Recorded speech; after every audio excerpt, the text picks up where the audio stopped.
Hello दोस्तों, राम राम।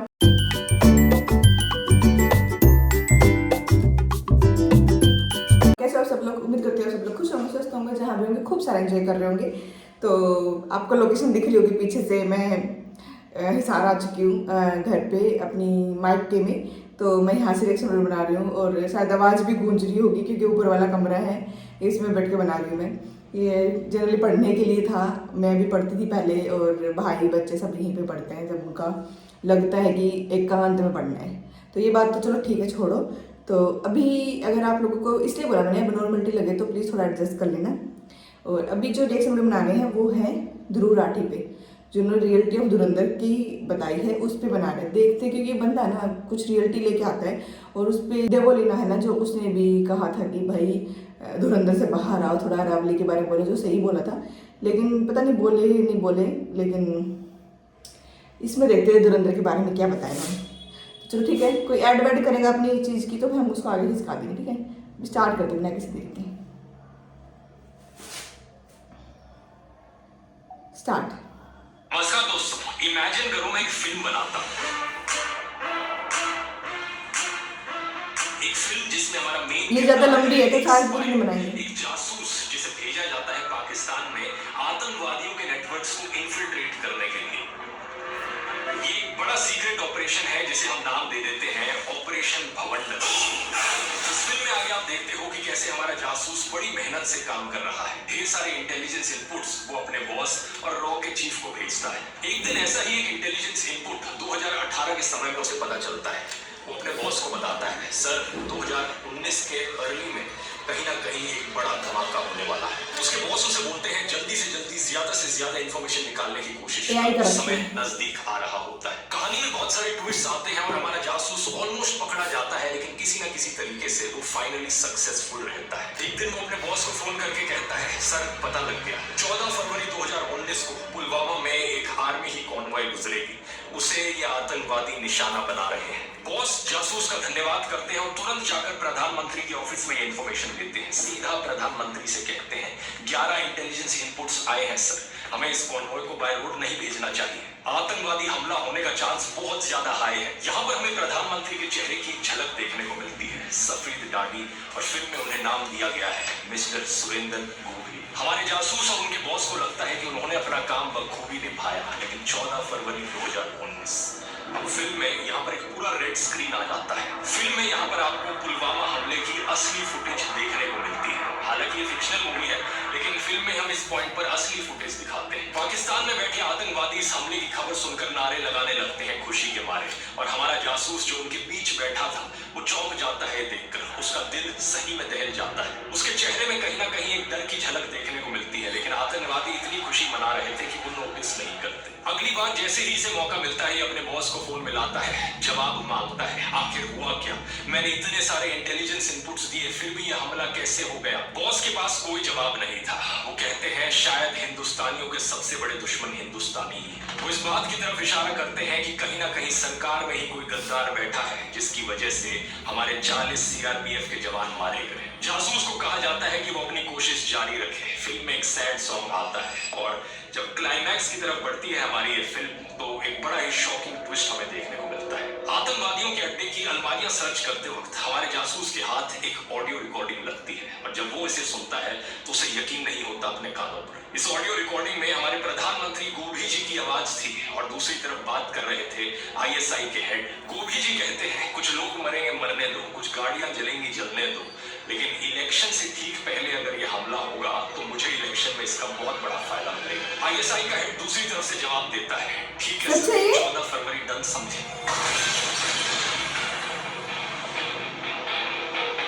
सुरेंद्र गोभी मतलब नरेंद्र मोदी को? यार सुरेंद्र गोभी नरेंद्र मोदी को कह रहे हैं, ऐसा कैसे कह सकते हैं? मेरे को ये समझ नहीं आ रहा यार,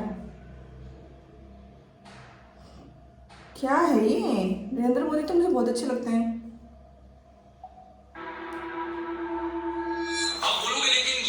असली में हुआ ही नहीं, तो मैं कहूंगा कि मैंने कब कहा ये असली में हुआ।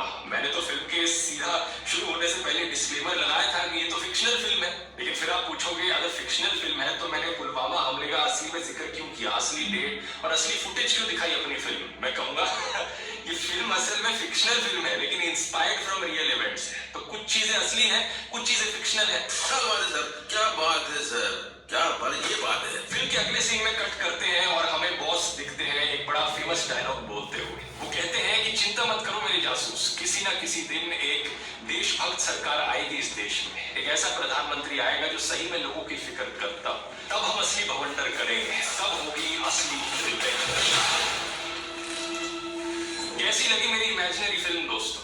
आप में से कुछ लोग कहोगे ये किस प्रकार का बेहुदा सड़ा हुआ प्रोपेगेंडा है। मैं जवाब में कहूंगा क्यों भाई, यहाँ पे पाकिस्तान की बुराई करी तो तुम्हें प्रोपेगेंडा दिख रहा है इसे? पक्का तुम पाकिस्तानी समर्थक आतंकवादी सिंपैथाइजर होगे, तभी तुम्हें मेरी ये भवंडर फिल्म पसंद नहीं आई। अब आप में से जो इंटेलिजेंट लोग होंगे वो कहेंगे कि बात तो यहाँ पर पाकिस्तान की हो ही नहीं रही, प्रॉब्लम तो मुझे इस पॉलिटिकल प्रोपेगेंडा से है। ये एंटी बीजेपी प्रोपेगेंडा जिसमें नरेंद्र मोदी को यहाँ पर गद्दार दिखाने की कोशिश की जा रही है। और मैं कहूंगा एग्जैक्टली धुरंधर फिल्म के डायरेक्टर आदित्य धर ने कुछ इसी तरीके का झूठा और वाहियात प्रोपेगेंडा फैलाने की कोशिश करी अच्छा, के जरिए, लेकिन उसका असर कुछ अलग ही हुआ है।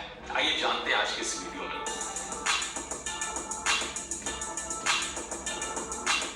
मास्टर क्लास आपको सिखाता हूं। आखिरी बार मैंने मास्टर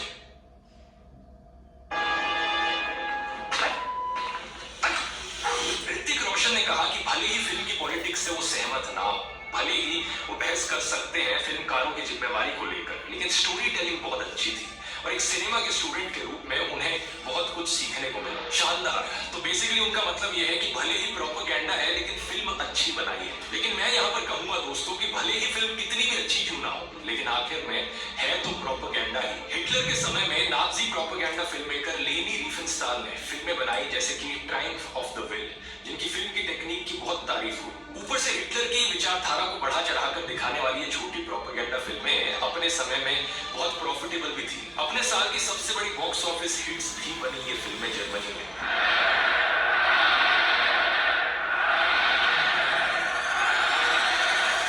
लेकिन वर्ल्ड फेमस क्रिटिक सुजान सोंटाग ने अपने आर्टिकल में इस बात पर जोर दिया कि प्रोपेगेंडा तभी इफेक्टिव होता है जब उसे अच्छे से पेश किया जाए, और इसलिए अच्छे से बनाया हुआ प्रोपेगेंडा कहीं ज्यादा खतरनाक है। द ताज स्टोरी और बंगाल फाइल्स जैसी फिल्में इतनी खतरनाक साबित नहीं हुई क्योंकि वो बकवास फिल्में थी, लेकिन धुरंधर एक एंगेजिंग फिल्म है। आपको एंगेज रखते हुए ये फिल्म दिखाती है कि हमारे देश की इंटेलिजेंस एजेंसीज क्रिमिनल्स को हायर करती हैं।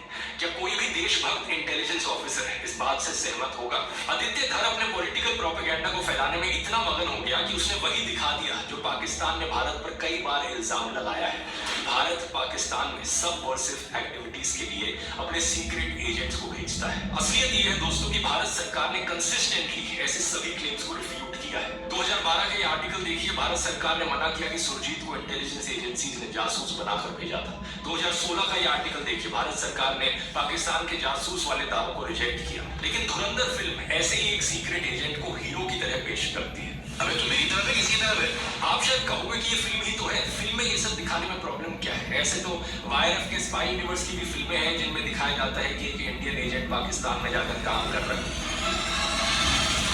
लेकिन प्रॉब्लम ये है कि धुरंधर फिल्म बार बार आपको दिखाती है कि कैसे ये रियल इवेंट से इंस्पायर्ड है। बार बार अपने ट्रेलर में कहती है based on incredible true events.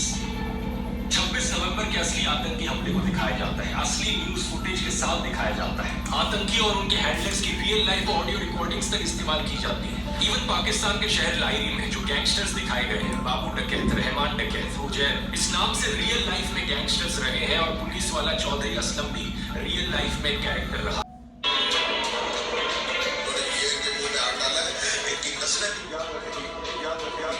Film audience के लिए एक रियल लाइफ सिनेरियो पेश करती है और उसके बीच में अपनी कल्पना से फिक्शन जोड़ देती है, ठीक उसी तरीके से जैसे हमने अपनी इमेजिनरी फिल्म भवंडर में किया। एक्चुअली में रहमान डकैत की मौत 9 अगस्त को ही हुई थी। वो पुलिस ऑफिसर चौधरी असलम के एक एनकाउंटर ऑपरेशन में मारा गया था, लेकिन फिल्म में ऐड किया गया कि भारत का एक फिक्शनल सीक्रेट एजेंट इसमें शामिल था। दिखाया है कि रहमान डकैत के मरने से पहले वो उसे हॉस्पिटल तक लेकर आया, लेकिन असलियत में ऐसी कोई न्यूज रिपोर्ट नहीं है। आप ये 10 अगस्त 2009 की न्यूज देख सकते हो जहां बताया गया है कि उसका एनकाउंटर बिन कासिम इलाके में हुआ। पीपल्स अमन कमेटी के चेयरमैन अब्दुल मजीद सरवाजी ने एक्सप्रेस ट्रिब्यून को ऑटोप्सी रिपोर्ट के बारे में बताया कि रहमान डकैत को 3 फुट की दूरी से गोली गोली मारी गई। फरवरी 2010 का ये डॉन का न्यूज आर्टिकल देखिए। रहमान की पत्नी ने अलेज किया कि एक फेक एनकाउंटर था और एसएसपी चौधरी असलम के खिलाफ एफआईआर ऑर्डर की गई। हम हाई कोर्ट भी जाएंगे, सुप्रीम कोर्ट भी जाएंगे। हम सरदारी साहब से भी अपील करते हैं केस के मुतालिक गौर करें और चौधरी असलम के खिलाफ एक्शन लें। तो क्या फैक्ट है और क्या फिक्शन, ऑडियंस ये नहीं जान पाती, और जानना तो छोड़िए, फिल्म में खोए हुए दर्शक इस बात पर गौर भी नहीं करते। इसी कारण से उनके लिए ये सब कुछ एक गॉस्पेल ट्रुथ बन जाता है। आज जो तमाचा है इन लोग के ऊपर, क्योंकि वो हमेशा से सच छुपाते आए। आज जो मूवीज बन रही है, चाहे आर्टिकल 370 बने, चाहे हक बने, और धुरंधर जैसी मूवी से सच है। गारंटी बेस है तो एजेंट को वहाँ ताली बजाया तो भेजेगी नहीं। हाँ, वायलेंस से होगा कि अगर आप इंडियन हो, मैं तो कहूंगा आप कहीं से भी हो, अगर आपको फैक्ट से प्रॉब्लम है तो आपको इस मूवी से प्रॉब्लम है। अब आप में से कुछ लोग सोचोगे कि कई और ऐसी फिल्में होती हैं जो इंस्पायर्ड फ्रॉम रियल इवेंट्स होती हैं, लेकिन उनमें फिक्शन ऐड किया जाता है, जैसे कि भाग मिल्खा भाग हो गई या दंगल की कहानी हो गई। लेकिन आमतौर पर जब फिल्म मेकर्स ऐसा करते हैं, वो चीजों को और सस्पेंसफुल और थ्रिलिंग बनाने के लिए करते हैं। लेकिन आदित्य थर जब ऐसा करता है, वो सिर्फ और सिर्फ अपना झूठा प्रोपेगेंडा फैलाने के लिए करता है। क्योंकि अगर इस सारे पॉलिटिकल प्रोपेगेंडा को आप फिल्म से निकाल भी दोगे तो भी उसके सस्पेंसफुल और थ्रिलिंग होने पर कोई फर्क नहीं पड़ेगा। अब कोई अगर सवाल करेगा आदित्य धर से इस चीज को लेकर, तो वो कह देगा कि भाई ये तो फिक्शनल फिल्म है। और कोई पूछेगा कि अगर एक फिक्शनल फिल्म है तो इतने सारे रियल लाइफ इवेंट्स क्यों ऐड किए, तो वो कहेगा लेकिन inspired from real events film है। हो गई आपकी निंजा टेक्निक तैयार डॉग विस्लिंग करने की और प्रोपेगेंडा चलाने की।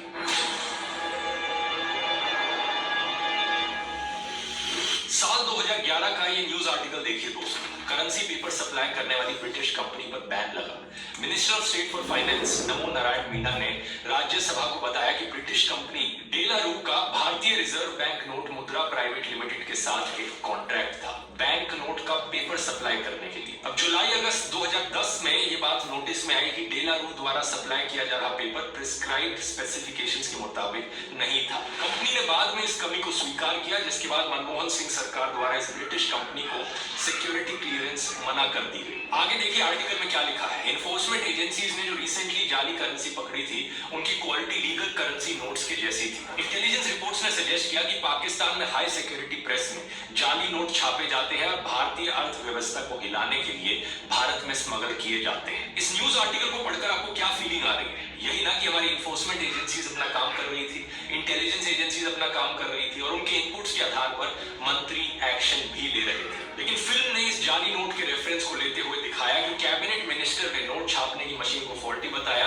और फिर वो मशीन पाकिस्तान पहुंच गई, जबकि इस बात का रत्ती भर भी कोई सबूत नहीं है। कोई भी ऐसी न्यूज आपको नहीं मिलेगी ऐसा कुछ भी हुआ हो। अगर आप ये कहोगे कि उस समय ये खबर बाहर कैसे आती, लेकिन 2014 के बाद से तो मोदी सरकार आ रखी है, अगर उस समय कुछ ऐसा हुआ था तो उस मंत्री को पकड़ो और जेल में डाल दो। 11 सालों से उसका कुछ भी जिक्र क्यों नहीं किया गया? भाई ये वीडियो तो नहीं बनाएंगे, और अगर आप कमेंट में करोगे कि दूसरा पार्ट लेके आना तो मैं जरूर लेके आऊँगी। ये वीडियो बहुत लंबी हो रही है, आप लोग भी नहीं देखते हो फिर उसको। तो मुझे ये समझ नहीं आया है क्या है। धुरंधर मूवी इतनी अच्छी मूवी है यार, मेरे को सच में इतनी अच्छी लगी, क्योंकि आदित्य धर बहुत अच्छी मूवी लेके आते हैं और रियल फैक्ट्स पे लेके आते हैं, और ये कह रहा है कि भी ऐसा कुछ था ही नहीं। भाई पता नहीं क्या ही है ये, क्या सच है क्या झूठ है, कुछ समझ ही नहीं आ रहा। अब सर्च तो हम करते ही नहीं है कि क्या है क्या नहीं, हम तो मूवी ही देखते हैं। और हक और आर्टिकल 370 मैंने अभी तक नहीं देखी, मैं इनको भी देखूंगी क्योंकि मुझे तो बहुत मज़ा आता है ऐसे पाकिस्तान में जा कर ढूंढते हैं, तो मेरे को सही लगता है यार।